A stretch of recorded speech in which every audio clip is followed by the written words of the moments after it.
अस्सलाम वालेकुम dear students, कैसे आप लोग। आज है वेरी इंटरेस्टिंग टॉपिक जो है बेसिक फोर्सेस ऑफ नेचर। तो चलिए स्टार्ट करते हैं आज का lecture. Basic forces of nature, basic या तो इसका बोलते हैं फंडामेंटल, बेसिक और फंडामेंटल फोर्सेस ऑफ नेचर। अब व्हाट आर दीज फोर्सेस? जो फोर्सेस यूनिवर्स में, जो फोर्सेस सारे इंटरेक्शंस के लिए रिस्पॉन्सिबल हो, यानी यूनिवर्स में, कायनात में जितने भी इंटरेक्शंस है। Example, sun attracts earth, earth attract sun, earth attracts moon, moon attracts earth, I attract marker, marker attracts me. These all interactions are explained by a type of forces known as basic forces। ये तो सिर्फ example है। Suppose हम जानते हैं charges attract each other, charges repel each other, magnets attract each other, magnets repel each other. अब इन attractions को explain करने के लिए आपको नेचर ने जितनी फोर्सेस दी है, इनको बोलते हैं बेसिक या fundamental forces of. What are basic are fundamental forces of nature? Forces that are responsible for all interactions in the universe। ऐसे फोर्सेस जो यूनिवर्स में सारे इंटरेक्शंस के लिए रिस्पॉन्सिबल हो, इन फोर्सेस को हम बोलते हैं फंडामेंटल। और एक और बात, origin of basic force is unknown, यानी कहां से शुरू हो रही है फोर्स, किधर से। दीज ओरिजिन्स यानी origins of basic forces is unknown. Example, earth attracts moon from where? How? Earth, moon attracts earth from where? The basic forces are those forces whose origin is unknown and are responsible for all interactions in the universe. Now there are four basic forces in the nature. There are four basic or fundamental forces in nature. यानी आपको जितने भी forces, जितने भी interactions, जितने भी formula, सब कुछ वगैरह, आपको ये सब के सब इन फोर फोर्सेस से मिल जाएंगे। नंबर वन, हम इन फोर्सेस को लिखते हैं स्ट्रेंथ वाइज। क्या strength wise? Number one is gravitational force. क्या? Gravitational force. The first one is gravitational force. अब ये क्या है?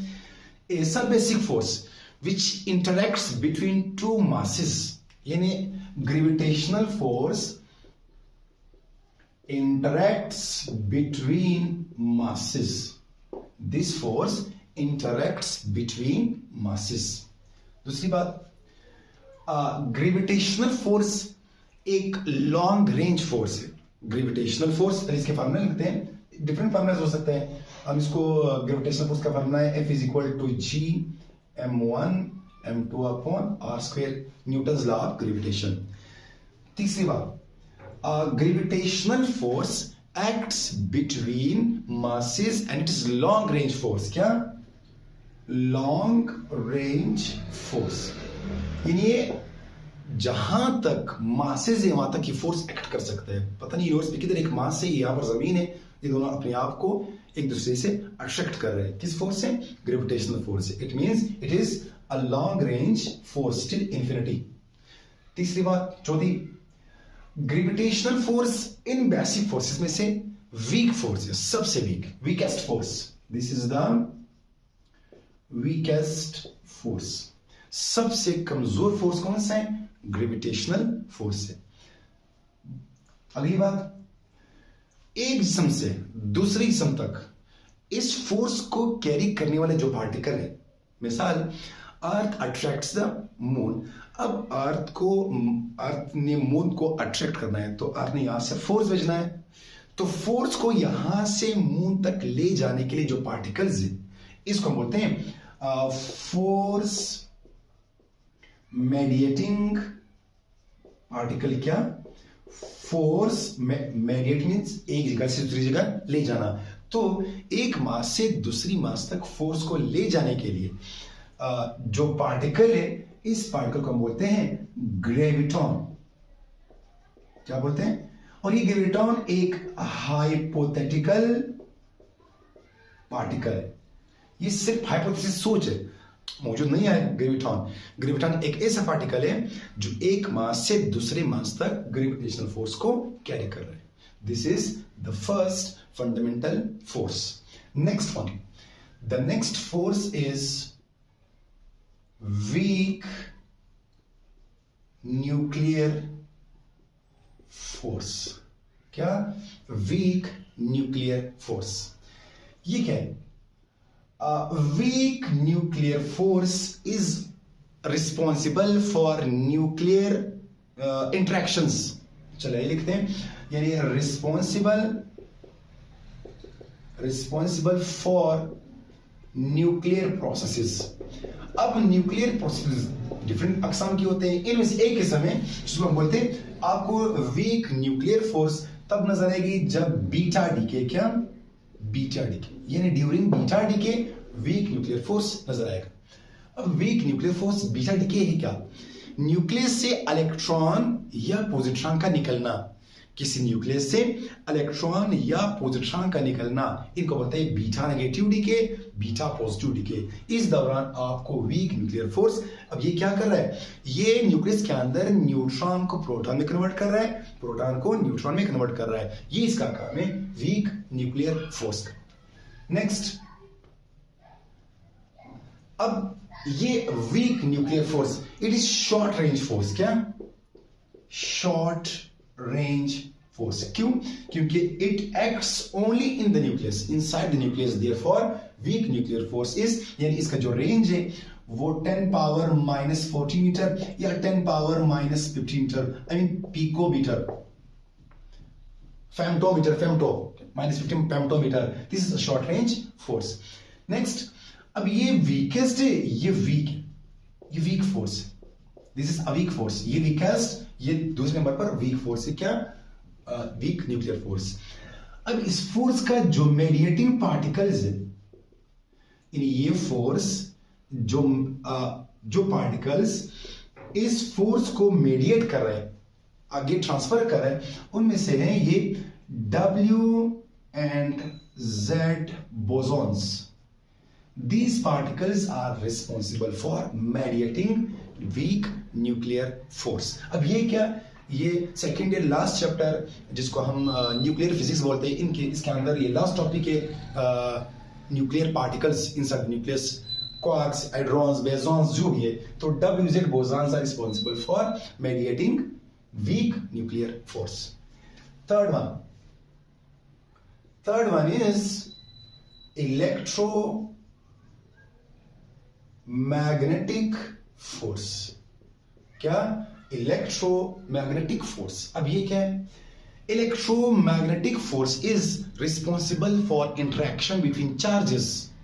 दिस इज, यानी इंटरैक्ट्स बिटवीन चार्जेस। एग्जाम्पल लेते हैं Coulomb's force, F is equal to K Q1 Q2 upon R²। और भी अक्सम इसके इलेक्ट्रोमैग्नेटिक फोर्स के, which is responsible for interaction between two charges. यानी एक चार्ज दूसरे चार्ज को अट्रैक्ट कर रहा है, रिपेल कर रहा है, मैग्नेटिक फील्ड के अंदर, इलेक्ट्रिक फील्ड के अंदर, इनके अंदर जो फोर्सेस आपको नजर आएंगे वो सब के सब इलेक्ट्रोमैग्नेटिक फोर्स से निकले।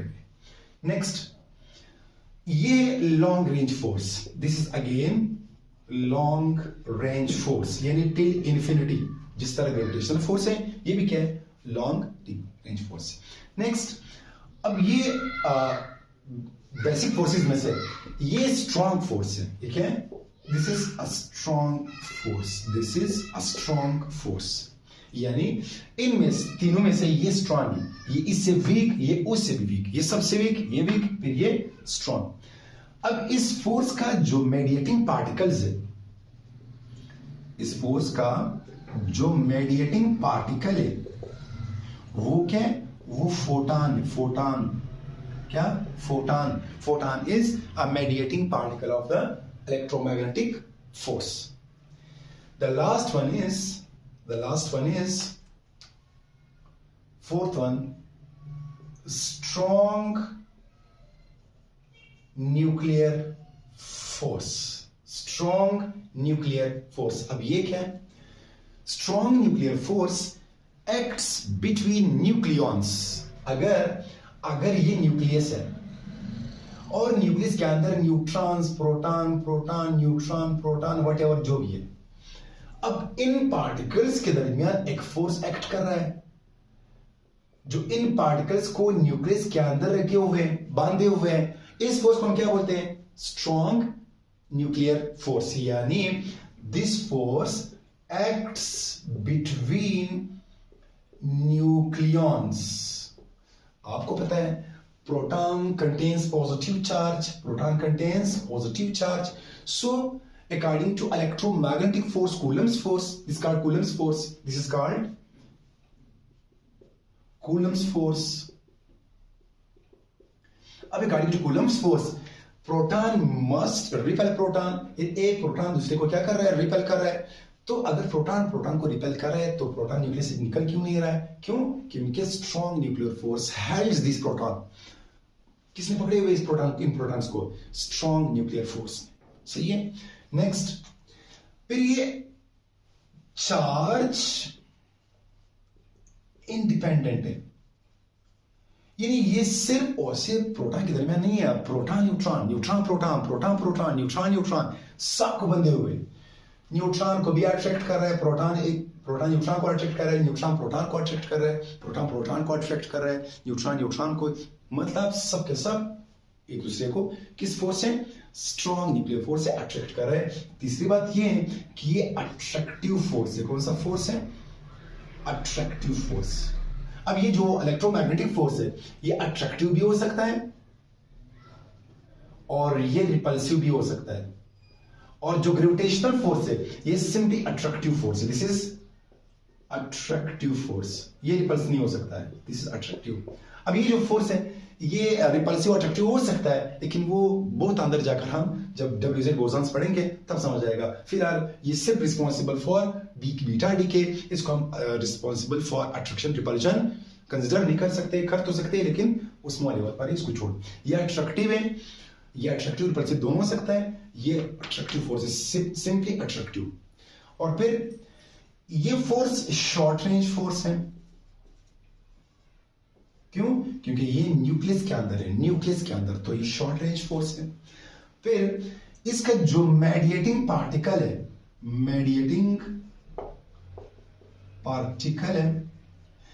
इसका मेडिएटिंग पार्टिकल क्या है? इसको बोलते हैं ग्लूऑन.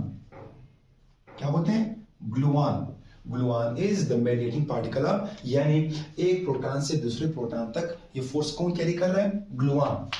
और ये फोटॉन, और ये WZ बोसॉन, और ये है ग्रेविटॉन. अब अगर हम रेंज की बात करें तो हम इसको ये स्ट्रेंथ वाइज, यानी इस डायरेक्शन में स्ट्रेंथ इंक्रीज कर रहा है. Strength is increasing in this direction. अगर हम यहां पर लिख लें, अगर स्ट्रॉन्ग न्यूक्लियर फोर्स 1 है तो फिर ये इलेक्ट्रोमैग्नेटिक फोर्स 10 पावर सपोज -2. फिर ये weak nuclear force suppose 10 power -15 -20 जो भी है, और ये 10 raise to power -38 10 raise to -40. यानी ये सब में से वीक है, ये थोड़ा और स्ट्रॉन्ग हो गया है, ये और strong. This is the strongest force.